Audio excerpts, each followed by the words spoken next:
بسم اللہ الرحمن الرحیم۔ السلام علیکم ورحمۃ اللہ وبرکاتہ۔ عابد راجہ چینل کی طرف سے آج میں اپنے دوستوں کو رسول اللہ صلی اللہ علیہ وآلہ وسلم کا ایک فرمان سناؤں گا۔ اس فرمان کو آپ غور سے سننا اور پھر اللہ تعالیٰ سے توبہ اور استغفار ضرور کرنا اور اللہ تعالیٰ سے جہنم کی پناہ مانگنی ہے آپ نے۔ تو شروع کرتے ہیں آج کا لیسن۔ بسم اللہ الرحمن الرحیم۔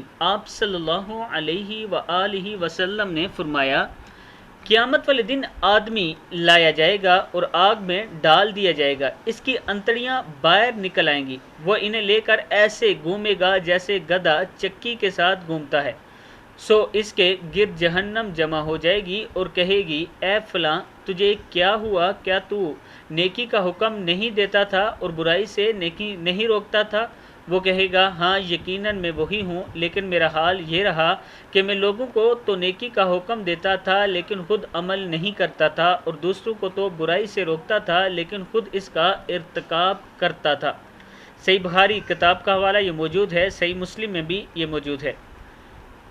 اس حدیث میں رسول اللہ صلی اللہ علیہ وآلہ وسلم نے فرمایا کہ قیامت کے دن ایک ایسا آدمی لایا جائے گا جس کو جہنم میں ڈالا جائے گا، آگ میں ڈالا جائے گا تو اس کی انتڑیاں باہر آ جائیں گی، پھر وہ انہیں لے کر ایسے گھومے گا جیسے گدھا چکی کے گرد گھومتا ہے، پھر جہنم جو ہے وہ اس کے گرد جمع ہوگی اور اس سے سوال کرے گی کہ کیا آپ دنیا میں لوگوں کو نیکی کا حکم نہیں دیتے تھے؟